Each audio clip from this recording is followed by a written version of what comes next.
have with me today Carl Wilson. Keep your weapon at your side. The natural man does not want God to run his life. For truth when wrong seems right, convictions must be strong. Pierce the darkness with the light as you go along. Living with one foot in heaven, breaking the enemy's power. In the strength of Jesus we can stand in the darkest hour. Living with one foot in heaven, ready when he calls our name. For believers to live is Christ, to die is only gain. Welcome to Heritage of Truth. My name is Patty. I have with me today Carl Wilson, and he has some very interesting things. He has completed an extensive project on creation, True Enlightenment, from natural chance to personal creator.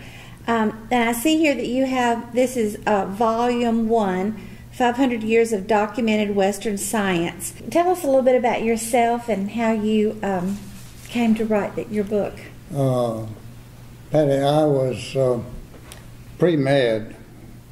I met Christ in the service, and then I decided that God was calling me to be a medical missionary. And I took a science background in chemistry and biology. I was an assistant to the professor. I got interested in science at that time, and I began to find a hostility toward creation among the science people. And so I began to read science magazines. And over the years, I continued my interest in science, and I took courses under some of the most brilliant scientists of all in physics and biology, paleontology, in archaeology. Yes. I took courses from some of these people because I worked in universities where they came in and taught. Yes. And then I read science magazines, 3 science magazines a month for 40 years. Wow. And I kept up with what science was saying. Well, I had in my younger days, after I graduated from high school, I was a newspaper reporter.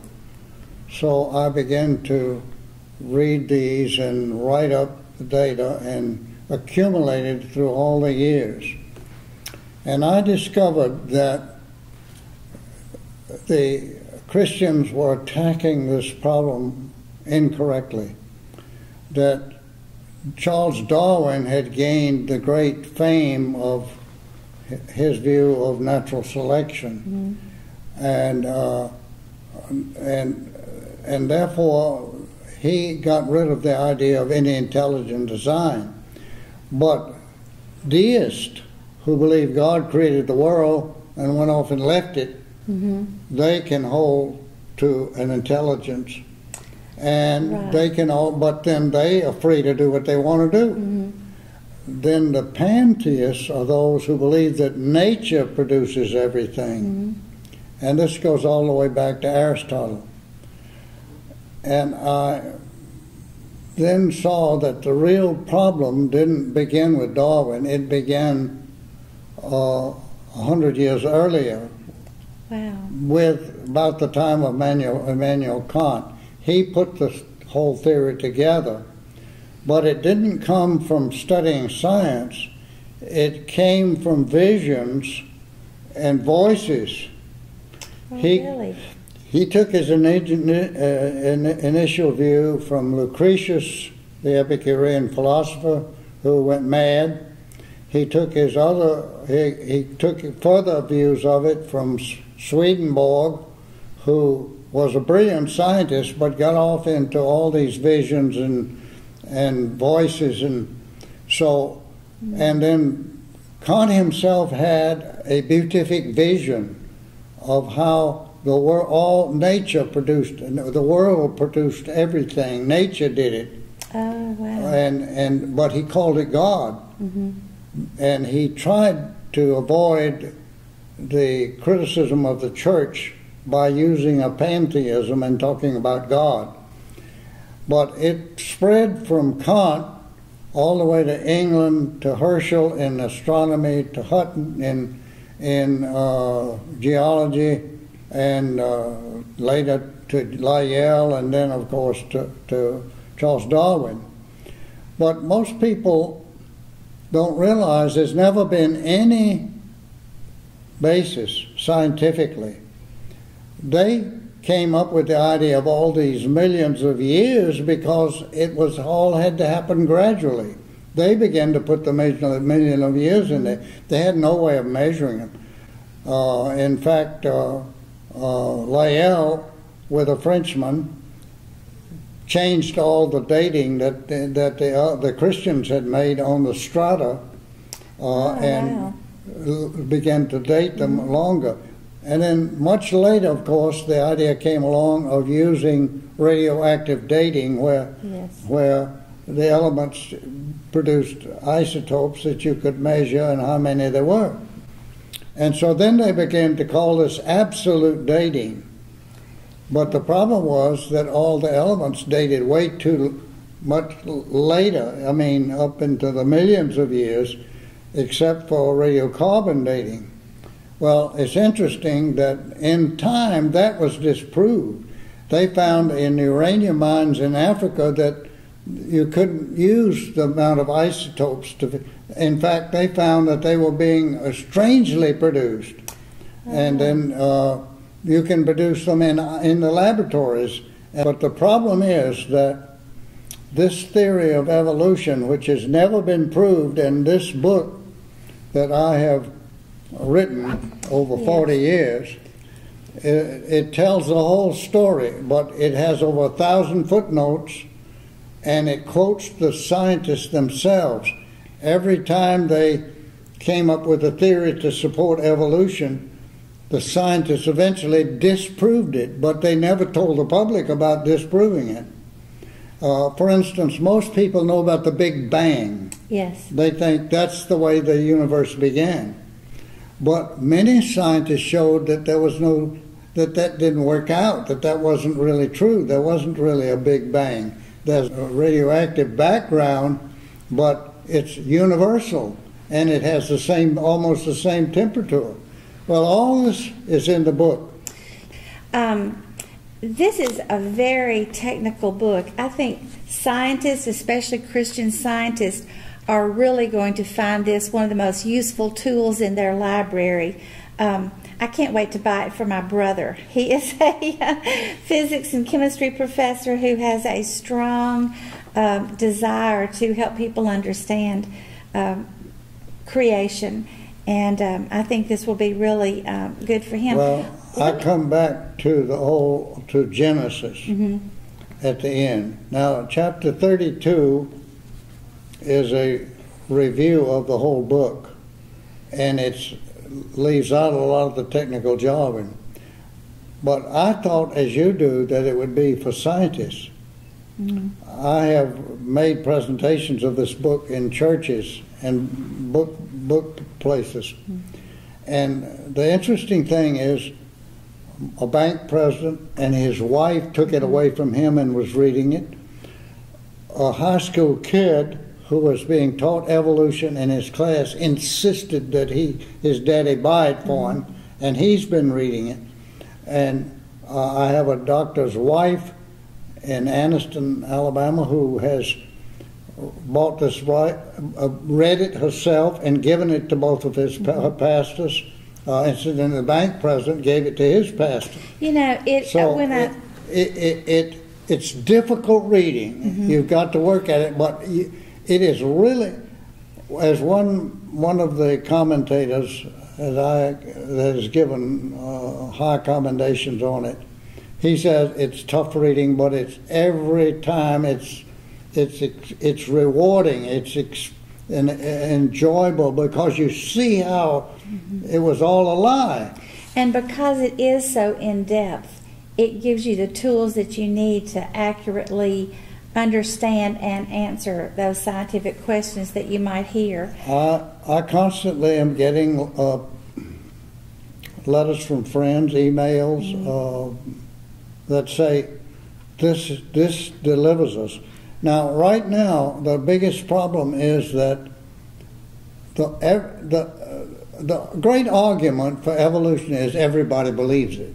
All the scientists believe it. That's not true. No. I have a list of over 1,100 professional scientists Wow. who have said they don't believe in the evolutionary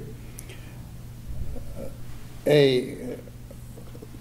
One of the greatest doctors in America who got the American honor, Bush gave him the highest honor for medical science in America, was protested at Emory University when he was invited to speak because he said evolution is not true. And he knew enough to know it wasn't true. Yes. Now, the interesting thing is that in 1960, everybody knew that Darwin was not correct, and they started another view.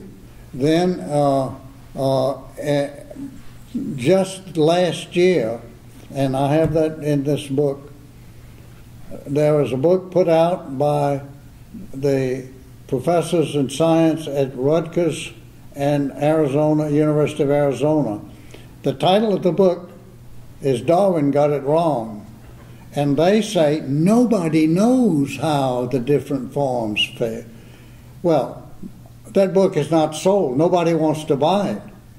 But the Western world, all our basic problems goes back to the fact that we become materialistic. That's where our debt comes from. That's why marriages are breaking up. That's what I was going to That's where ask you. competitive competition between husbands and wives go. Because they think they've got to be each one separate, and so anyway, the volume 2 is about the soft sciences. It's about economics. Yes. I trace the history of modern economics.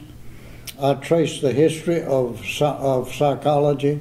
I trace the history of sociology and the history of political science, and I've hesitated to finish it because I don't want to tell what's in the last part of it. Most people would not believe what's happening in this country today. But I am going to finish it by next fall, the second volume. I've written it, but I haven't written the last part of it. So, but this is the book that's the basic.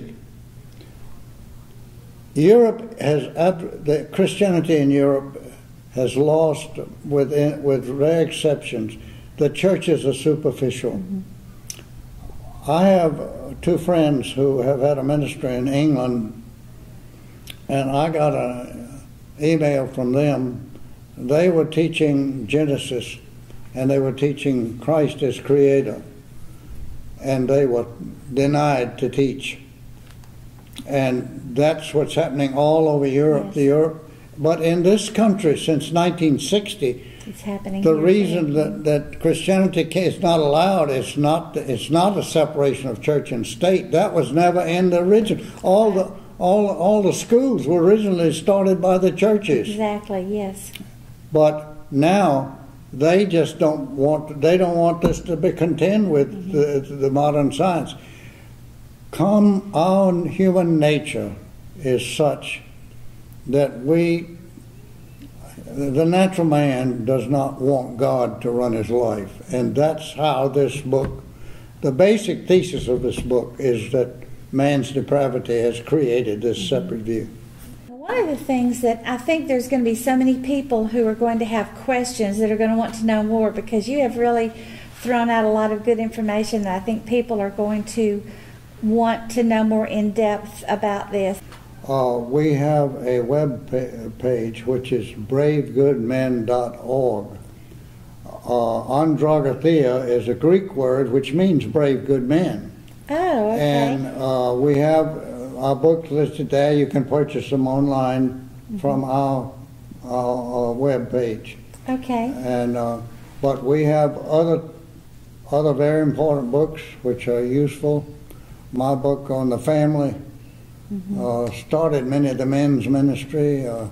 some of the ideas we use by Promise Keepers, and so on. So we'd love to. I'll be glad to communicate. They've got my email there too. I think historical truth has become so perverted over the years. Possibly this is the book that will help us truly understand what has happened, and that can help turn our nation around. I'm very grateful for your experiences as a scientist and as a pastor for so many years. You have really provided a great service, I think, for Christians in writing this book. And so I'm so grateful that you came today. Thank you. Well, I appreciate it. Thank you, Patty.